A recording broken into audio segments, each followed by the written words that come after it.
크고 작은 어금니, 송곳니, 그리고 앞니로 구성된 치아. 그 중에서도 가장 노출이 많은 앞니에 문제가 생기는 경우를 모아봤습니다. 앞니에 발생하는 문제와 각각의 치료법과 예방법까지 함께 알아봅니다. 가장 흔한 치과 질환으로 벌레 먹은 치아라는 뜻의 충치. 앞니도 예외일 수 없는데요. 앞니에 생기는 충치는 앞니 사이, 잇몸 경계부에 주로 나타납니다. 충치 범위가 크지 않다면 치아를 부분적으로 떼우는 치료를 우선적으로 고려. 앞니는 치아색과 동일한 충전재로 치료를 하는 사례가 많습니다. 그리고 충치 범위가 크거나 다발성 충치라면 보철물로 치아 전체를 더 씌우는 치료를 시행합니다. 앞니는 우리 치열 중 기준이 되는 치아로서 중심을 잡아주는 역할을 하는데요. 크게 심미, 발음, 저작의 기능이 있다고 말할 수 있습니다. 이런 역할을 담당하고 있는 앞니에 충치가 생겼는데 방치하게 되면 어떻게 될까요? 심미적으로 보기가 싫게 되고 충치가 심해져서 깨지게 되면 발음도 힘들어지고 음식을 먹는데도 어려움을 겪게 됩니다. 환자분 어떻게 오셨습니까? 네, 요새 치아가 좀 많이 변색이 되고 누렇게 되는 것 같아가지고 좀 신경이 많이 쓰여서. 최근에 이렇게 변색을 일으킨 음식을 드신 경우가 있으신가요? 좀 커피를 좋아해서 자주 마시기는 하거든요. 아, 그러시죠? 커피 같은 음식을 많이 드시는 여성분들이 특히 이렇게 변색이 많이 일어나는데 오늘 한번 검사해 보시고 내가 이렇게 치료가 가능한지 한번 확인해 보겠습니다. 정상 치아의 색깔은 색조, 빛의 투과도 등에 따라 다른데요. 나이가 들면서 치아의 색이 누렇게 변하는 경우가 흔하며 치아색이 정상 범주를 벗어나게 되는 경우 치아 변색을 의심해 볼 수 있습니다. 영구치는 회색빛 혹은 노란빛을 띠는 흰색을 가지게 되는데요. 나이가 들면서 범랑질은 더 얇아지고 성화질은 더 두꺼워지면서 치아색은 더 누렇게 변하게 됩니다. 우리가 음식을 섭취할 때 음식에 들어있는 색소 성분이 치아 표면에 달라붙어 범랑질의 미세한 구멍을 통해 내부 상아질에 침투하게 되는데요. 원래 노란빛이었던 상아질이 더 노랗게 진해지고 범랑질에 비쳐 보이면서 변색이 점점 더 진행됩니다. 변색의 원인은 크게 두 가지로 분류. 먼저 외인성 변색이 있습니다.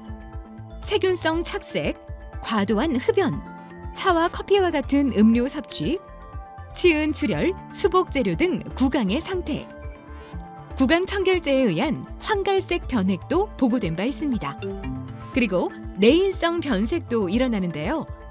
치아 발육장애에 의한 변색, 불소를 과다하게 복용할 때 발생하는 2차 불소증, 몇몇 복용하는 약물에 의한 변색 등이 해당됩니다.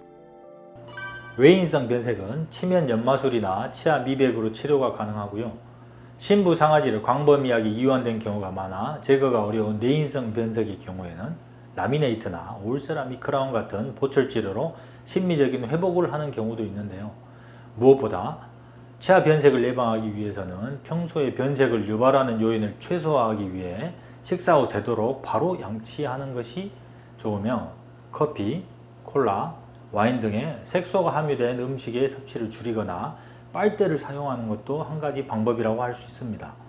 또한 과도한 흡연 등의 생활 습관도 개선하는 것이 좋습니다.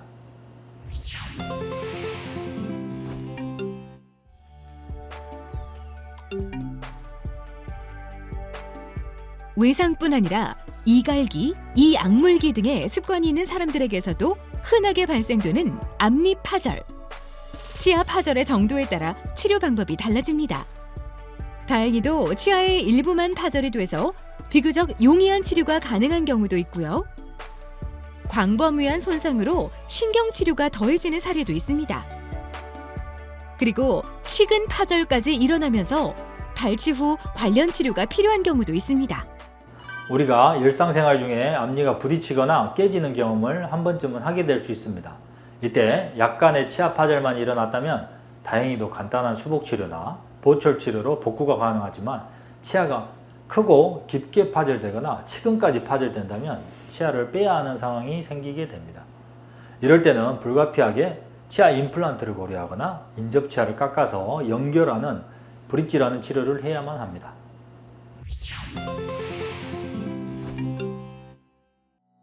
흔히 덧니라고 불리는 치아가 비뚤어진 경우나 돌출된 경우가 대표적인 치아의 위치 이상.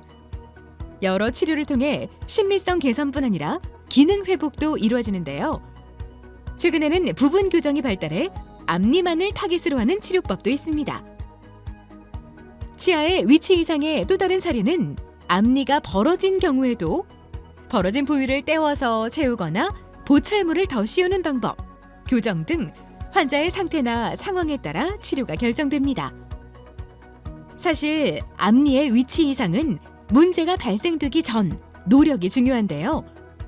어린이는 영구치가 나올 시점에 정기적인 치과 검진을 통한 올바른 치열 순서와 위치를 체크하기.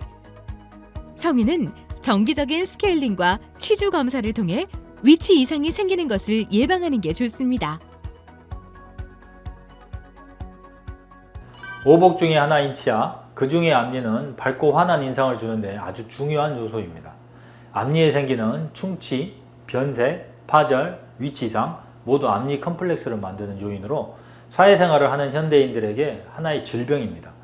앞니에 문제가 생겼을 때 미루지 마시고 빠른 시기에 치과를 방문하여 적절한 치료를 통해 건강하고 환한 미소를 되찾으시길 바랍니다. 첫인상을 좌우할 정도로 노출이 많아 심미적인 역할이 큰 앞니. 정확한 발음으로 의사를 전달하고 저작 능력으로 음식 섭취와 소화도 돕는 등 그 중요성이 아주 큰 치아입니다. 적절한 치료와 예방으로 건강한 앞니를 지키기 위한 노력 게을리하지 마세요.